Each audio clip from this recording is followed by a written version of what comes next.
Good evening. Welcome to #GotMoney. I'm Elizabeth Jackson.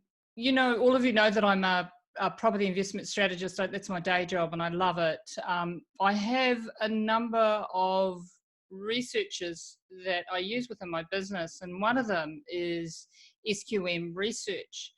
And they're a bit like Terry's research. When I rock up to a meeting and I've got SQM Research, I just look amazing.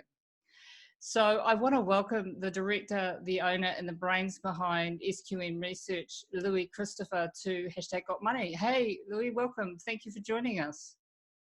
Hi there, Elizabeth. Nice to be with you. You're in the research space. How did that come about? What pulled you into that madness? I think I've had a natural curiosity for a very, very long time. But it started off actually in my youth when my grandfather used to take me around a couple of properties he owned, and I would see the highs and lows of that. And that always had me fascinated in investing. And it wasn't just real estate. He would take me to the stock market when I was like 5 years old. And I would get to see the open cry system as it was set up then at the Sydney Stock Exchange. And I've just always had this natural fascination in investing. But what I found in particular with property was that the information available, certainly when I was growing up, wasn't really there. And I had the unfortunate experience of watching my grandmother get rather burnt on a property that she was trying to sell, sadly, when my grandfather passed away, just to get some money in.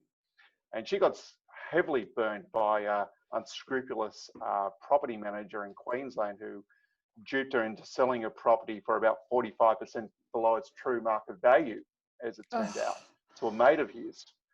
And, that was awful because, my grandparents weren't exactly wealthy people.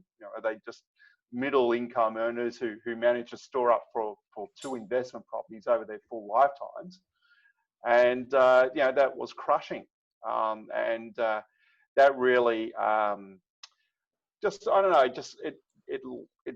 scarred's not right the word, but it left a massive impression for me. And it wasn't that I walked away from that thinking I hated property. No, I still had that fascination in investing. And indeed, I bought my first property on my own when I was a third-year uni student, bought an industrial property. So I always had that fascination for property, but I really felt that there was a major issue with information. So I always had a thirst for information. And then when I started digging into what information was available, I thought it was really lacking overall. Just to try and get, for example, in the 1990s, a report on the street sales of an area. You couldn't get it in the 1990s, really. It was all controlled by the real estate agency industry. Yes. And I think, I started from the 1990s just wondering about what could be done about this.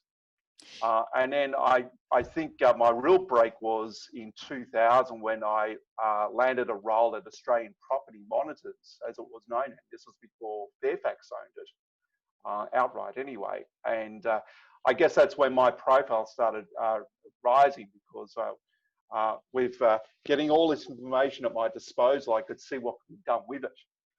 And that's when I started getting my name out there a little bit at my time at Australian Property Monitors. And I ended up being the general manager there before getting SQM Research going in 2006. Well, I'm grateful you got SQM Research going. And this is the problem. There are so many people that have an opinion about the real estate market, but often they have an agenda. So there is a muddying to the information that they will provide. You don't have that. There's no nepotism with you. When I buy your research, I know I'm buying research from a research house that is committed to the research and not to painting a vision for anyone else or on behalf of anyone else. You're a purist in what you do, and I love that. If you, I'm glad you said that. Thank you. You're a purist. I love it. I don't have to. I don't have to worry about if I get your research and there's an anomaly in there that gives me concern about putting the client in the area, I'll just pull them out because I know that you're not saying it to make any friends. It's the truth. Well, let me just explain to your audience how we actually make our money, because we're pretty upfront about it. Firstly, we don't sell real estate, full stop. We don't provide wealth advice per se, not that that's a major conflict, but we don't do that either. We make money by selling our data and our information. We also do automated property valuations, and we compete with CoreLogic in that front, on that front. We also sell data beyond real estate. So if you come to the SQM Research website these days, you'll see we cover managed funds in terms of the research on managed funds and data on managed funds, and indeed now equities. So we have information on stocks as well. So we've diversified ourselves in terms of the information coverage across all various asset classes. But yeah, we sell data, and we sell data to home buyers and home sellers. We sell data to government departments as well. So the Queensland Department of Housing, for example, accesses our data, as well as many other departments across the country. And we sell our information to financial institutions. So it's about the data. And so that enables us then to call what we believe a spade within the data. We're very keen to be first to market in terms of calling it. If we can do that and we naturally get it right, if we do get it right, then that helps our credibility, of course. You know, we don't always get it right. It's, you know, the future still always remains unknown, and there are many X factors. But you know, we're still very much keen to, if we cannot get the future right, at least get the here and now correct, and basically explain in an objective manner what has happened up until now and what is happening right now. You see, and that's really the reason for the interview today, is because there is some speculation about the Australian property market, and I've seen indications that various different organisations are saying that we're going to have a 30% drop, and that's alarming. And yet I'm in my business and I'm the busiest I've ever been. And I just wanted to get an indication from you what your thoughts are about the Australian property market. Yes, so let's talk about that 30% drop, because we came out with a scenario which basically was that, you know, the market could fall by up to 30% in Sydney and Melbourne. This was a scenario we painted in terms of if coronavirus came back in a second wave, and that then translated into restrictions being kept on the economy for longer, or being re-slapped onto the community, then that would be devastating for the economy. Oh, definitely. It would mean many more small businesses going out, over and above what I think's already been happening now. And so that 30% scenario would be a real possibility in that situation. We also at the time came out with, which didn't get as much media airplay, but we gave it just as much emphasis, that the housing market could also have a V-shaped recovery if, and we wrote this back at the beginning of April, keep that in mind, if we were to see restrictions lifted in May, and that we didn't see effectively a return of the virus. And you know, now time has moved on. We're now well and truly deep into May. It is clear that we've been heading towards more of that scenario. That, look, yes, the restrictions are being lifted, and we could have very well that V-shaped recovery. Now, that all said, our view still is that, look, it's very hard to see how the housing market's going to return back to where it was prior to this whole crisis. In my view, Elizabeth, I think there are many, many small businesses that have not made it through. Yeah, I agree. Despite all the grants given, you only have to go. Our offices are here in North Sydney. And I can tell you now, when you walk the streets right now, many of these shops should now be open given the lifting of restrictions, and they're not. They're still closed. And when you speak to potentially some of the owners there, I've managed to speak to a number of them who've turned up and they've completely cleared out. They haven't been able to make it, which is really, really sad to see. And I don't think that's been yet represented in the data. So I guess our view is, and it's anecdotal, is that it's very hard to see how the housing market is actually going to go back to where it was. That said, there has been stimulus. It's quite clear the government is keen to avoid a housing crash. So interest rates cuts have happened, as we all know, and the government's introduced quantitative easing. And we may well see down the track the government responding in other ways. We may well, there's talk now, I can see some pundits are keen to get another first-timers grant scheme occurring. So we may well see this. I think the probabilities have definitely reduced of that more bleaker scenario playing out. They haven't completely gone, because there is still a chance we may well see a second wave of the virus. But there's also a chance now that we've now experienced what the virus is all about, and we may well respond better the second time round than the first time round. We'll wait and see. That's the thing, isn't it? It's so unprecedented that we don't really know. We've never been in this space before. You know, I was speaking to Nikki Hutley, the economist, and she said we had 250,000 people leave that were on temporary visas at the beginning of this. So what does that do? And how do we saturate? How do we adjust economically from this? You mentioned first-time homebuyers grant. There is talk of that. Do you think that that's something? Do you think that announcement will come? Because I know that there are clients out there that are reading that in the news and that are actually banking on the first-time homebuyers grant being increased. Do you see government doing that? It's a possibility. I wouldn't bank on it though. Okay. You don't know what the government will do. It's difficult to see they could do it. One of the issues I think the government's got is actually what's happening on the rental market, because even while we may well see a little bit of a bounce back in the for sale market, the rental market, especially in Sydney and Melbourne, is in a lot of trouble. We are seeing spikes in rental vacancy rates. That's coming up in our data quite clearly, particularly in the inner city locations. And this is occurring as a result of the closure of the international border, and B, the result of, I think, a number of would-be tenants, people who are leaving the nest, just holding back a bit. And then C, the fact that whatever's happening with demand this year, supply is still being completed. We noted there was about 170,000 dwellings estimated to be completed this year. And they will be completed because, as you would be well aware, on the property development side, very few buildings are built on spec these days. They're built with pre-sales. So these properties are going to be completed, 170,000 of them.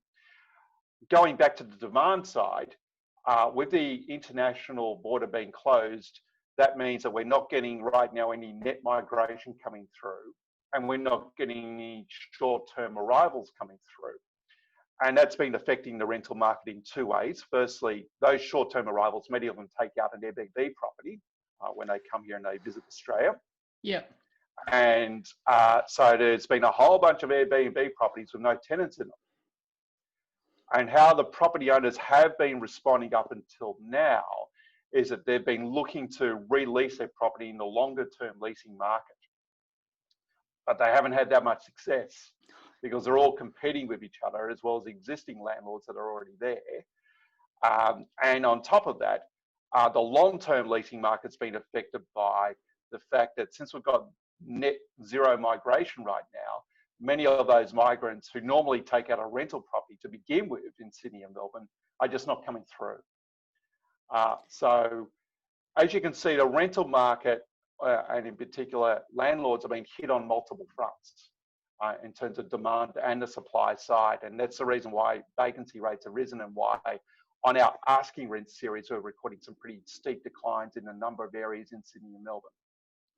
Are you noticing, so I guess the next question alongside that is what happens to commercial rent and commercial leasing and commercial holdings, because that's another market that's going to be dramatically affected by this too.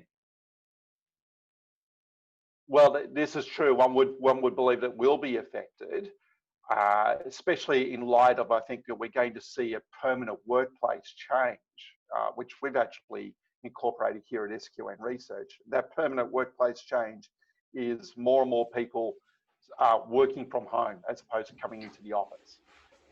So right throughout this crisis, SQM Research, by the way, has a staff now coming up to about 17 people. And throughout this crisis, what we've done is we've done a rotating work from home, work from the office basis. People have been coming in 2 to 3 days a week into the office, 2 to 3 days a week working from home. And that's been working well. Now with the crisis largely past us, we've actually moved to 4 days a week in the office, 1 day a week working from home. And we're going to stay that way. We found that it works well with that mix. And I don't think spending all your time working from home is good. And I think maybe 1 day or 2 days a week working from home is probably healthy. And so that's how we're going to play going forward. And if we're doing that, I suspect many other workplaces are thinking along the same lines as well. And as a result, that means that the workspace requirement going forward is going to be less in the office space, a lot less. And that's just office. We haven't even talked about retail. Yeah, exactly this right. is just an anecdotal, Elizabeth. No, I agree. I know that. Yeah. But yeah, retail's getting smashed. I mean, you're calling it straight. This may surprise your audience, but I tried buying apparel for the first time online during this crisis. First time I've done it. Normally I've just gone into the shopping malls to buy a set of jeans or some winter clothes. And this time around, obviously I couldn't do that. So I bought it all online, and I got to say the experience was amazing.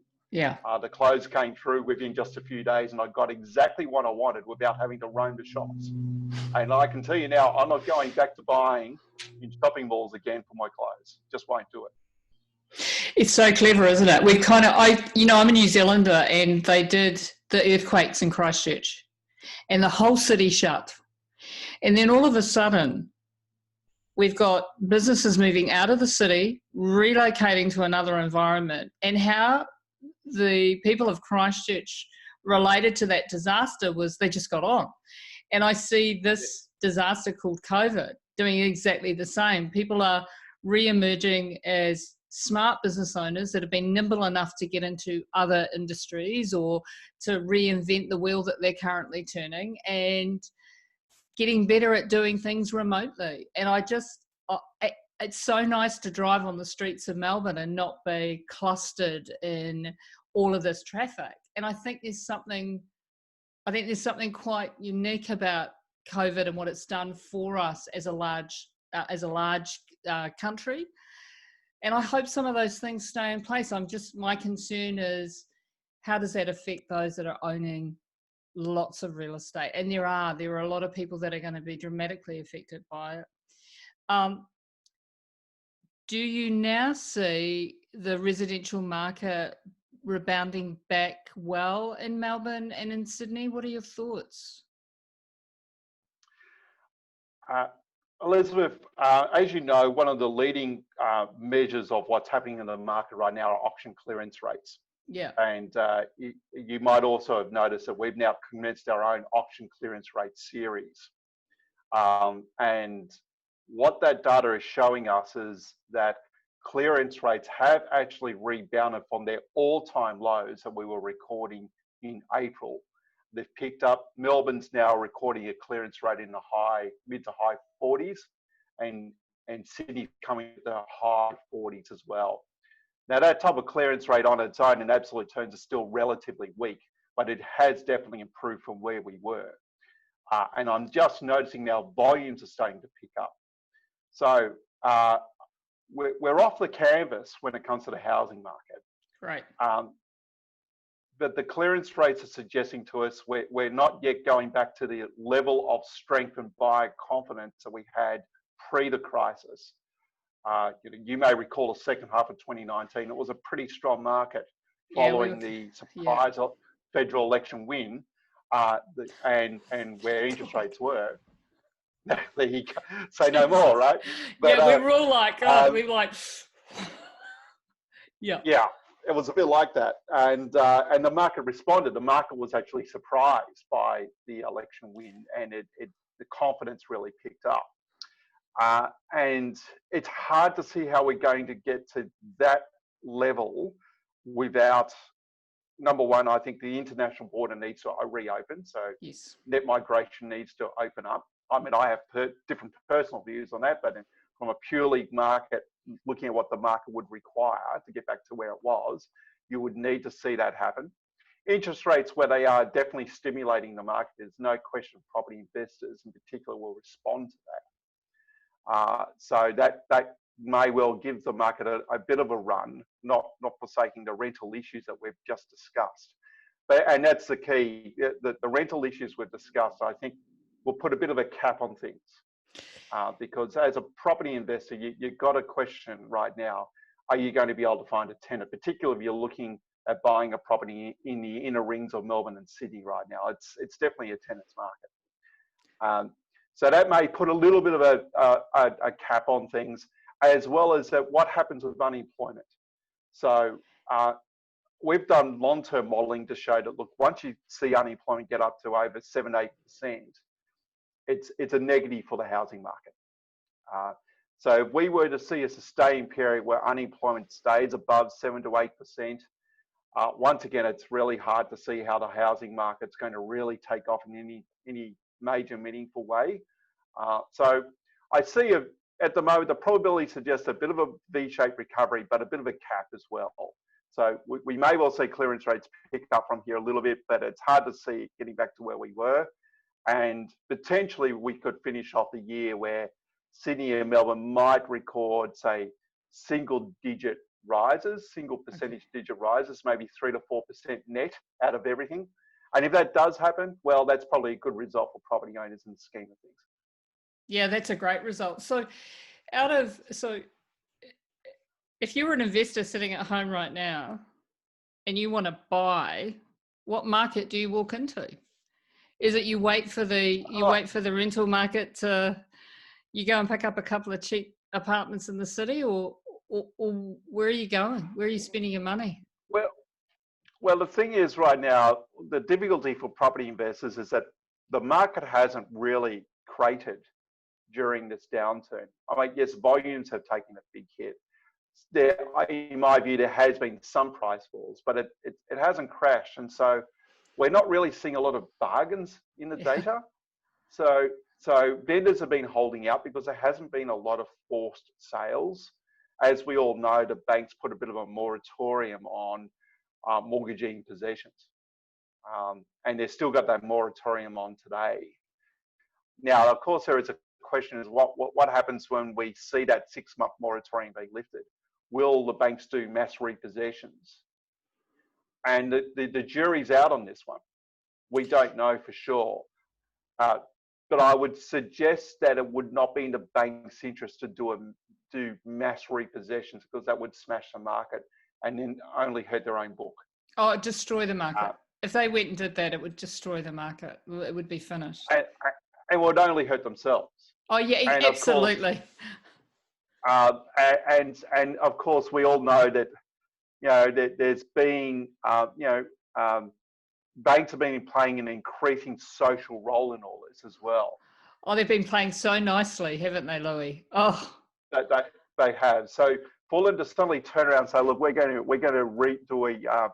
have to repossess thousands and thousands and thousands of homes because we have all these borrowers. They won't do that. I think what they will do instead is they'll do maybe a slow phase out period. They'll raise more capital through maybe rights issues to shore up their capital base, and they'll slowly phase out. They'll need to eventually. They can't have borrowers who've got no chance at all in repaying, off the hook forever. They'll have to respond, but they'll do it over a longer period of time as opposed to hitting the market hard all in one go. And there is some precedence for this back in 2008, when you may recall the commercial property market was in a lot of trouble with the global financial crisis. And at one point in time, real estate investment trusts in the stock market were basically 75% of them were pricing in insolvency because they had breached all these banking covenants. But the banks didn't pull the trigger. They held back because they realized that they would have hurt the market. They would have hurt themselves. And so they played a smarter game and did a phase out period with many of these commercial property borrowers, and that worked. So I think they'll do the same thing here as well. So I think the odds are pretty low that we're going to see a mass repossession event come September, when the so-called moratorium may come to an end. Joining me today. Thank you for your time and your expertise. I will have you back on the show. Just bring it. We want to hear, we want to know actually what's happening in the market. There's a lot of speculators out there and I don't have any time for any of them. I thank you for your work and for what you do and for what you do for my business, Louis. You make me look good and I love that. No, that's all good. Thank you for your kind words. I wish your audience the very best in whatever they do. Play it safe, play it easy. There's no rush at the moment in the market, so just take the time and think through all the various scenarios carefully. Wonderful. Thank you. All the best, Louis. Cheers.